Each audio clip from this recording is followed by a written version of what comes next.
오늘 말씀 룻기 4장 13에서 17절 제가 대표로 읽겠습니다. 이에 보아스가 룻을 맞이하여 아내로 삼고 그에게 들어갔더니 여호와께서 그에게 임신하게 하심으로 그가 아들을 낳은지라. 여인들이 나오미에게 이르되 찬송할지로다 여호와께서 오늘 내게 기업 부를 자가 없게 하지 아니하셨도다. 이 아이의 이름이 이스라엘 중에 유명하게 되기를 원하노라. 이는 내 생명의 회복자이며 내 노년의 부양자라.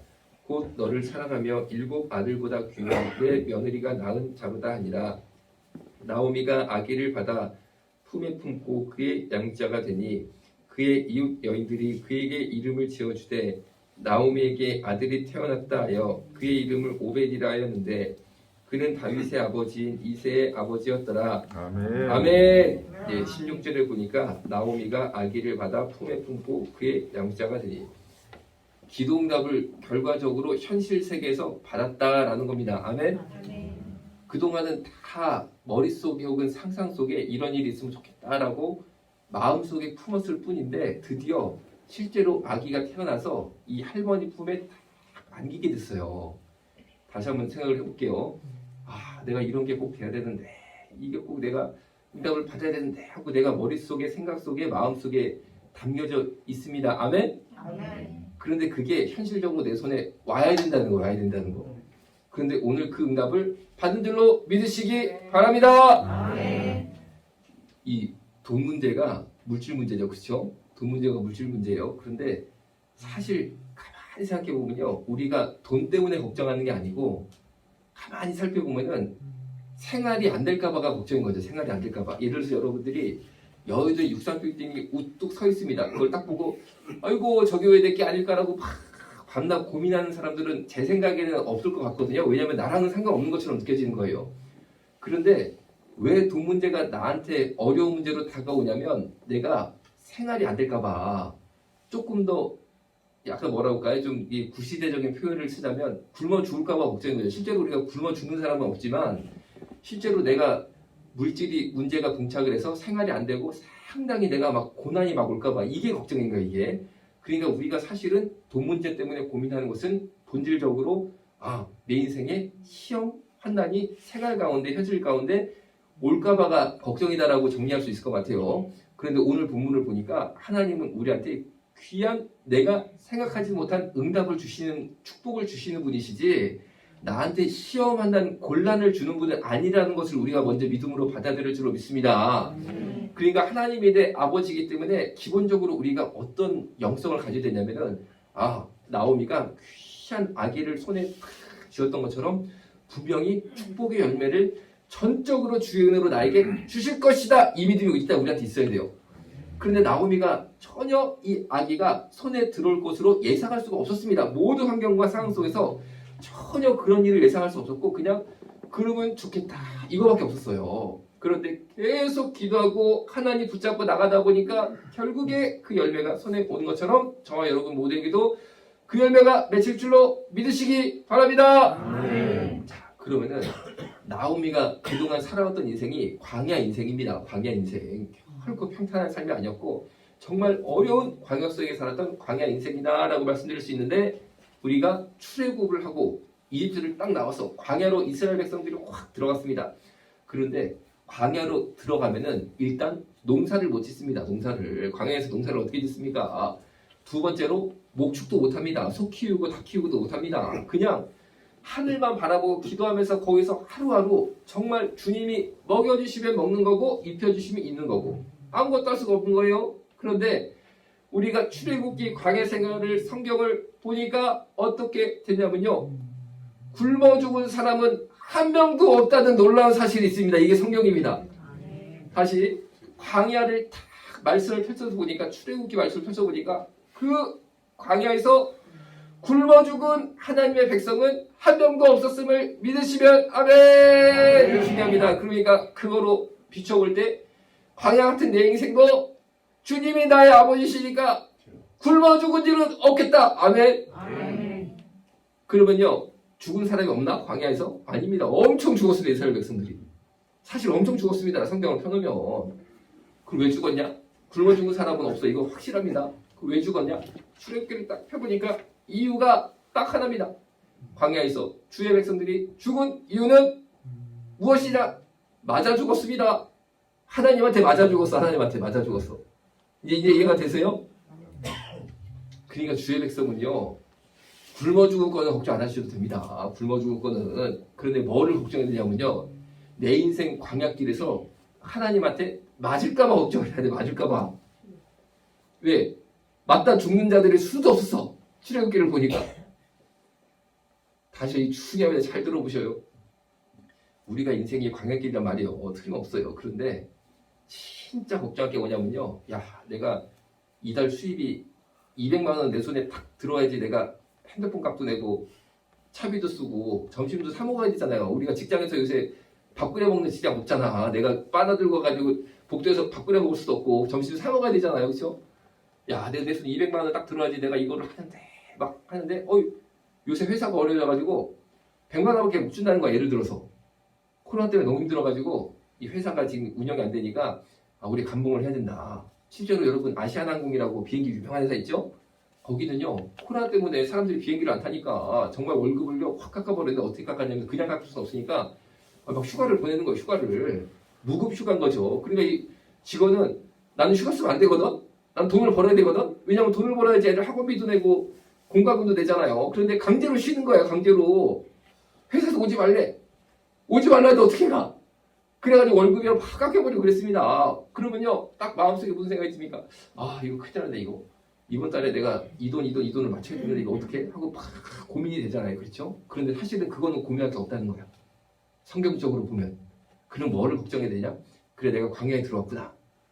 이제는 쉽게 말하면 농사 짓는 시대는 지났구나. 내 인생에. 내가 이집트에서 살 때는 농사도 짓고 목축도 해가지고 벌어서 먹고 살았는데 이집트에서 종으로 살았다는 게 뭡니까? 그 당시에 종으로 살았다는 게 쉽게 말하면 월급쟁이였다는 거예요. 월급쟁이. 왕한테 고용된 월급쟁이였다는 거예요. 내가 월급쟁이로 다 월급 받아 살았는데 광야로 들어와 보니까 월급은 없어졌구나. 그래, 내가 이제 무급휴가라는 이름으로 예를 들어서 월급 50%가 없어졌구나. 이제 광야가 왔구나. 그럼 뭐를 해야 되느냐? 여러분, 정말 주님을 탁 바라보면서 기도하시고 더 두려워할 게 뭐냐면 내가 이 광야 생활 동안 주님께 맞아 죽지 말아야겠다. 이 생각을 해야 됩니다. 맞아 죽지 말아야겠다. 그러니까 아이고 공과금 어떻게 메꿔. 이 고민할 그 힘으로 나 주님께 맞아 죽으면 안 되는데 이 고민을 하시기를 주님의 이름으로 부탁을 드립니다. 그럼 생각해 보세요. 내가 광야길에 들어오면 이제부터 내 사장님은 예수님인데 나한테 월급 줄 분은 예수님인데 내가 살아남으려면 이 예수님 사장은 틀림없이 먹이시고 입히는 분인데 하여튼 출애굽기 보세요. 먹을 게 떨어지지 않고 옷이 헤어지지 않고 신발도 안 헤어졌습니다. 그런데 이 사장님이 무섭다. 크고 두려운 하나님이다. 그래서 아이고 그냥 때는 맞아 죽은 사람이 수도 없구나. 그럼 나는 어떻게 해야 되느냐? 순종해야겠다. 순종했다. 아멘? 순종했다. 하나님께 순종했다. 하나님 말씀에 엎드려야겠다.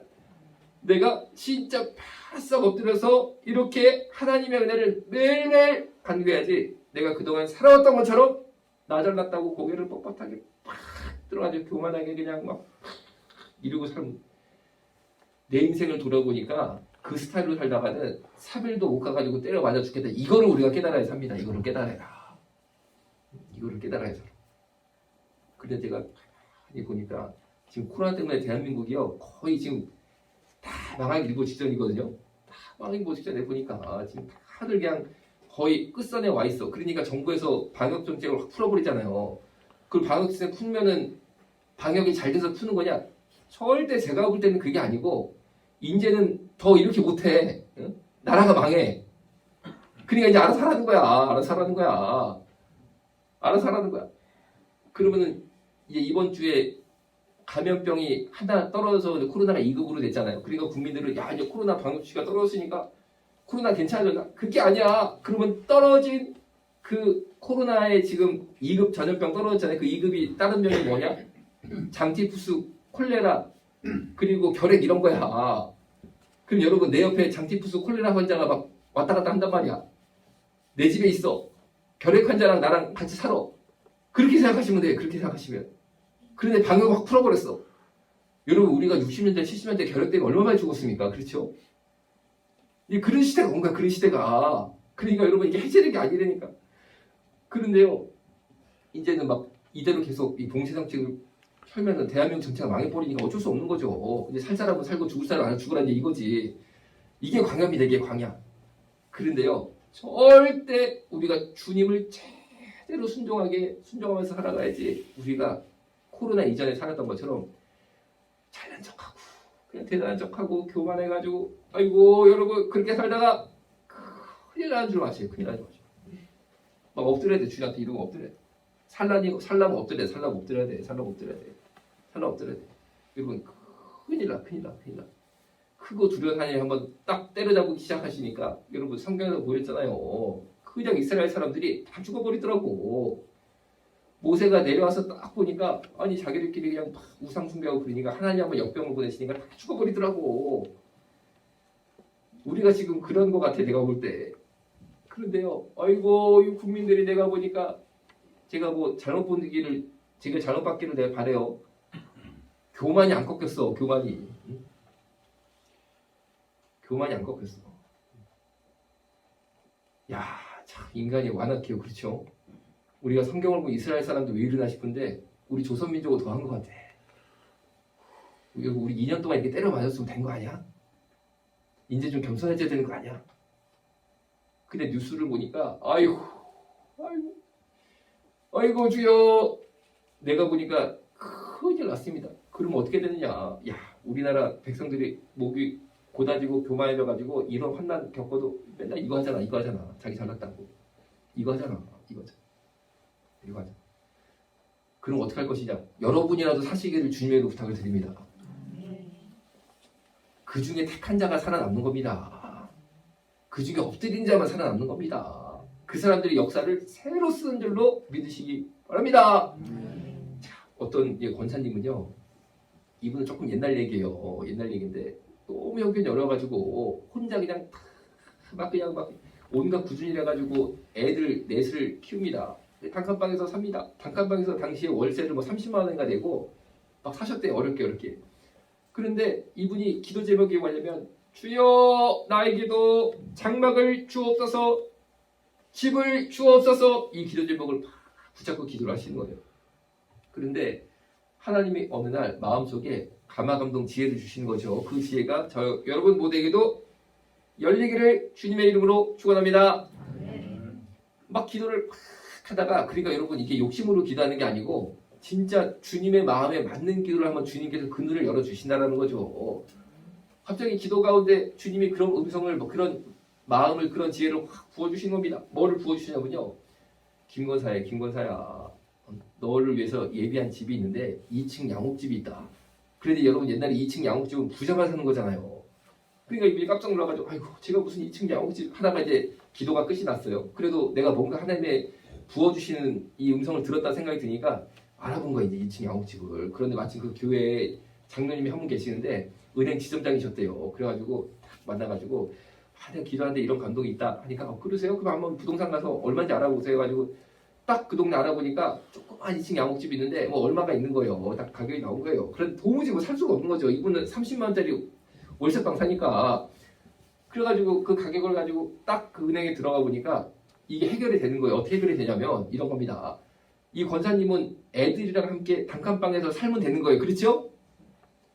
그런데 그 양옥집을 은행에다가 대출을 확 받아가지고 일단 산 다음에 어떻게 하느냐? 나는 똑같이 단칸방에서 살아. 나머지 방을 다 월세를 줘. 그러면요 월세를 다 은행 이자를 메꾸고 나면 딱 30만 원 모자란대. 그런데 나는 어차피 월세 30만 원 내고 살았거든. 그 30만 원 내가 내던 거 그대로 내면 딱 맞는 거예요. 그래가지고 그 집을 샀습니다. 그리고 월세를 그냥 다 주고 오히려 이제 새 들어간 사람이 안방에서 살고 나는 이제 사월세방에 사는 거죠. 쪽방에서. 그런데 내 생각은 변한 게 없어. 괜찮아. 나는 불편한 거 없어. 그래가지고 이제 내가 나한테 이제 월세 내는 거지. 30만 원 이제 내가 나한테 월세 내는 거지. 그러면요 이자가 딱 맞아. 근데 그 집이 2년 만에 2배가 올랐대. 여러분 눈이 번쩍 뜨이네.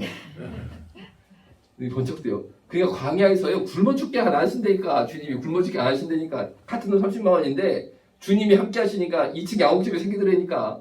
어떻게든지 먹여 살리는 주님입니다. 그러니까 우리는 불순종해서 맞아 죽지만 않으면 돼. 그런데 그것도 너무 걱정할 필요 없어. 왜? 사랑의 하나님이라 그렇게 막 사람 불순종했다고 때려 죽이는 거 좋아하시는 아니셔. 우리 사랑하셔 기본적으로. 오죽하면 그렇게 하시겠습니까? 그래서 이분이요 2년 만에 그 집이 2배로 확 돼버린 거예요. 그래서 그 아들이 어떻게 했는지 아세요? 그 아들이 나중에 그 집을 기반으로 사업 엄청나게 해가지고 지금 뭐 연매출 100억씩 나오는데 그 사업체가 결국에 30만짜리 월세방이 양옥집이 되고 양옥집이 기업이 돼버렸어. 이게 주님의 솜씨니까 주여 내가 이제부터 조그만 거 물질 때문에 아이고 이번 달 이거 어떻게 살아? 이거 어떻게 생활해? 이 고민에 내가 확 사로잡혀서 예수님 잃어버리지 않겠습니다. 예수님 나는 이제부터 내 인생 광야 예수님 바라보고 오직 예수님께 순종해서 잘 통과하는 믿음의 사람이 되겠습니다. 라고 마음 먹으시는 저와 여러분 모두 되시기를 주님의 이름으로 축원합니다. 오늘 나오미를 보세요. 인생 광야길에 끝내는 귀한 응답의 열매를 손에 딱 쥐었던 것처럼 여러분 손에 쥐고 싶은 게 뭐세요? 여러분 손에 쥐고 싶은 거 그게 뭐세요? 우리가 탐욕으로 욕심으로 구하는 거 말고 진짜 주님이 나한테 주시려고 딱 그 말에 합한 거 있잖아요. 그거를 놓고 주여 이 광야를 통과해서 틀림없이 주시고 응답하실 줄로 믿습니다. 기도하겠습니다. 살아계신 아버지 하나님 주여 우리 인생 광야길에 꼭 응답받는 삶 살 수 있도록 기름 부어 축복하여 주옵소서. 예수님의 이름으로 기도드렸습니다. 아멘. 아멘. 주머니 속 ticket take it 떠나자 환상의 나라에는 Green grass you know utopia 동물과 뛰놀아 푸르른 초원 Blue 오션에 비치는 저 빛처럼 놀라운 this world 아담과 하와 놀라워 그의 솜씨 너의 잘못된 선택에 응원보다 정체성을 찾아 돌아오길 기도하지 욕먹을 각오로 필요한 말을 해주는 게 진정한 사랑이야 This true love